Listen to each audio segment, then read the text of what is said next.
Thank you very much for joining us. The Navajo Code Talkers will be played tonight in Leland. Also joining us is Rich Hartwell of Hartwell Digital Media in Traverse City, who did the editing for the movie. Rich, welcome aboard, sir. It's a pleasure to be here.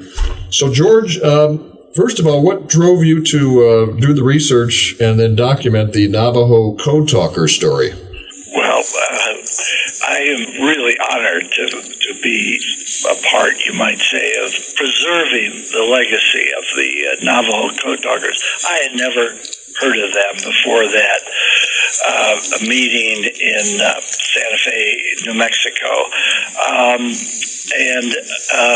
They were a very elite group. There were only 400 certified code talkers in the Marine Corps who served in the Pacific. And they took their language. They were illiterate in their own language. Their language was unwritten, so there were no print materials. But they took their language, created a code that utilized the English alphabet and all of the things you would commonly see on the Navajo reservation, the birds, the plants, the animals, and so on, and utilize them. And the easy one I can throw off real quickly is eggs became bombs in the code. Okay, wow. The code was in the English language, so they translated from their language, their oral language, into their heads, came out the other side of their head, so to speak, in the English language. And it was the only code of World War II of any combatant that was never broken. Wow. And 120 trained, but the last 200 had been trained for the invasion of Japan. So within the Code Talkers, there were the combatants and the non-combatants. And virtually, I think there's 3 or 4 combatants left, some 220 or so. And of my group, we took back to the battlefields 6 combatant Code Talkers, and one of those 6 remains alive today, and I'm fortunate to keep in regular touch with him. Navajo Code Talkers, A Journey of Remembrance by Dr. George Colburn, will be shown on Navajo Code Talker Day in Window Rock, Arizona. That's Wednesday, August 14th, but tonight, 5 p.m. at the Old Art Building in Leland, you can see the movie, the documentary Navajo Code Talkers, A Journey of Remembrance. Dr. Colburn produced, made the film, edited by Rich Hartwell, who is with us. I want to ask you about the editing process, but Dr. Colburn, how did you get connected with Rich Hartwell for this movie? I've known him since the time he started to walk. Okay. His mom worked for me, and so I've known Rich most of his life, and so on. But he went to film school at the other University of Michigan. And anyway, he went there and majored in film, and I didn't think he was getting enough practical experience, so I brought him to Washington, D.C., where he worked on a film with a friend of mine, a very important film, 50th anniversary of the NBC outlet, and he started working in the Petoskey area. And on one of the trips, on the second trip to the battlefield, I got a medical condition that said I couldn't fly. I had to keep some blood clotting under control. And young Rich Hartwell was my savior there, because we edited in his modest studio in his apartment in Petoskey, and we finished, the two of us, working on our own, all kinds of weird hours. We got the first draft, and it's still pretty much the first draft enhanced that Rich put together. So he's the savior of the project. All right, 75-minute film, Navajo Code Talkers, A Journey of Remembrance. How many hours of footage, Rich, would you say that you were dealing with to get it down to 75 minutes? George, correct me if I'm wrong, but I think there were 61-hour tapes, which we had to go through and whittle down to 1 hour approximately for the show. It was incredible. The documentary takes you from the Navajo reservations where the family speaks about the Navajo way, their beliefs, culture. We get a little bit of the history of the 6 men involved in the project. And then it follows them as they go back to the battlefields where they fought in the Pacific Island Campaign, Iwo Jima, Tinian, Saipan, Okinawa, and other places. And it was interesting because so many of the men had been told when they returned wounded from war psychologically by the medicine men in their tribes, don't ever go back. It will be bad for you. Leave that dark place that troubles you behind. You've done a great thing, but don't go back. And a lot of these men had to kind of make their own decision to go back. And when they did, they were healed by the experience to see the land green again, no longer torn apart and black from war, but the people there that were the indigenous people of these different islands, happy, living great lives, dancing, putting on performances for the code talkers. They really got a huge welcome from all the different people and the places they went to. And I have a quick comment. One of my roles as editor, you have these men recounting the experiences, and one of the men, Sam So, was talking about when he went back to Iwo Jima to see the land green again and the people happy and flowers waving in the wind. That was one of my assignments, was to go through these 60 hours of tape, because there was one shot of these island flowers actually blowing in the wind. So do you remember that, George? So vividly. There's a lot of tracking down footage, which a lot of people don't realize. Editing takes a really long time because you can't just put your finger on it right away. There's a lot of searching, but when you can put a picture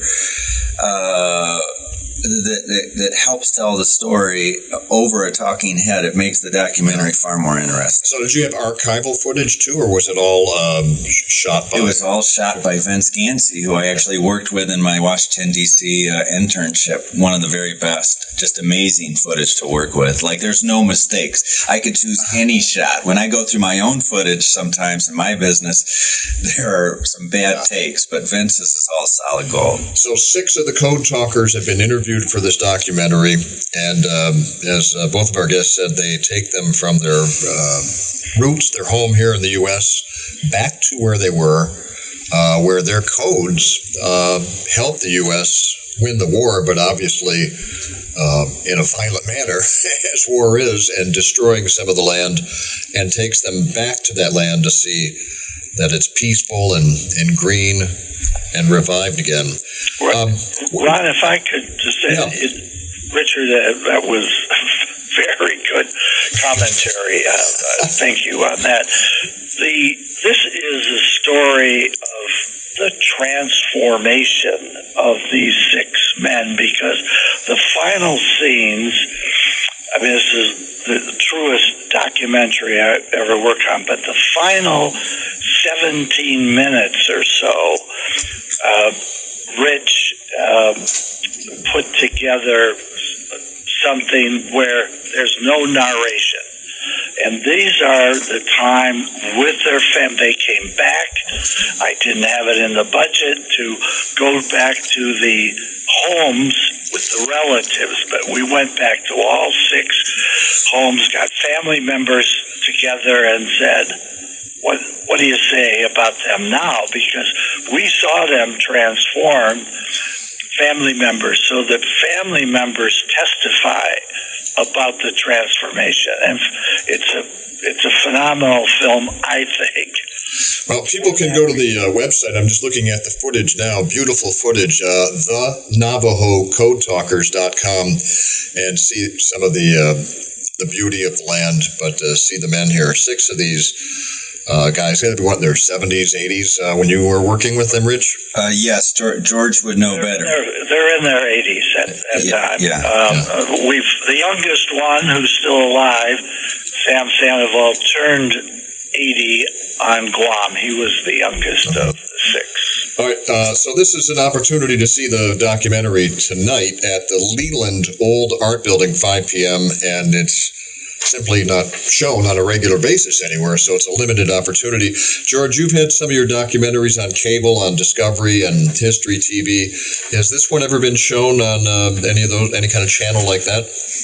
No, I have not offered it yet to television, because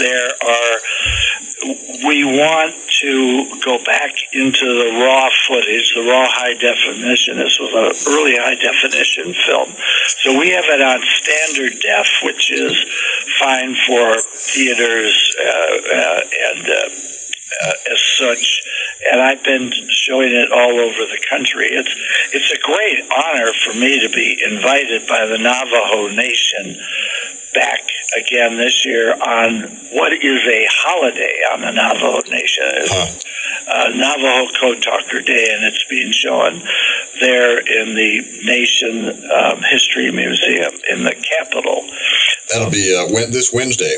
That's right. So will you be in Leland tonight, George? I'll be in Leland tonight and in Window Rock on Wednesday. All right, so both George and Rich will be there tonight in Leland, so I'm sure they'll have comments and maybe be able to answer questions. Yes. 75-minute documentary, Navajo Code Talkers, really the historical record. Unlike Wind Talkers, which was a fictitious, inspired by the story, but certainly not accurate. Dr. George Colburn of Charlevoix County, who has made all kinds of documentaries and educational documentaries, including his latest, whenever you get a chance to see that one, Young Hemingway in Michigan, which is a terrific look at Ernest Hemingway growing up summers in our neck of the woods here. Tonight, 5 p.m., Leland, the old art building. Both Rich Hartwell and Mr. George Colburn will be there to preview Navajo Code Talkers, A Journey of Remembrance. You get a preview on the web at Navajo Code Talkers, at the NavajoCodeTalkers.com. George, thanks again for your time today and for bringing this movie to Leland tonight. Oh, it's great to talk with you, Ron. Thank you so much. All right, and Rich Hartwell is in the studio. Hartwell Digital Media. You're based in Traverse City? Based in Traverse City. All right. Yes. So you do various video production for advertising purposes? Primarily television commercials around this area, up into the UP as well. And what about beyond that? Do you have any desires to do some documentaries or movies? Well, I actually got to do filming of several of the personalities in George's Hemingway documentary, many of whom were professors, and growing up in Horton Bay, where supposedly my great-grandpa taught Hemingway to fish, and knowing a lot about Hemingway, it was Hartwell now. That is a familiar name in Horton Bay. Yes, Uncle John was involved in the parades and some of the crazy activities, their Winter Olympics, the Bigfoot hunt, but also Uncle Jim Hartwell ran a bookstore there dedicated to Hemingway. The Red Fox? The Red Fox Inn. Really? Correct, yeah. Yeah, geez. Well, my mom works there to this day. Strange that our trivia question today, we do a daily trivia question, was about the book The Joy of Cooking, which is the world's best-selling cookbook, was written at the Dilworth Inn in Horton Bay. Wow. So weird coincidence there. Wow. All right. Well, someday, are you going to make a movie someday? If I just get to have the pleasure of working with George Colburn and learning from this unbelievable mentor in my life anymore, that would be awesome. That's great experience that you've had so far. Incredible. George is one of the great masters of the field, and I just got really fortunate that he's been connected to my family and in the area to work with. He's right here in northern Michigan. All right, Rich, thanks for being in for your time today. Thank you. As always, Dr. George Colburn, 5 p.m. tonight, the Old Art Building, your chance to see the Navajo Code Talkers, A Journey of Remembrance. Should be a great storytelling on film. Have to get a quick break in. It's 9:30 at WTCM News Talk 580.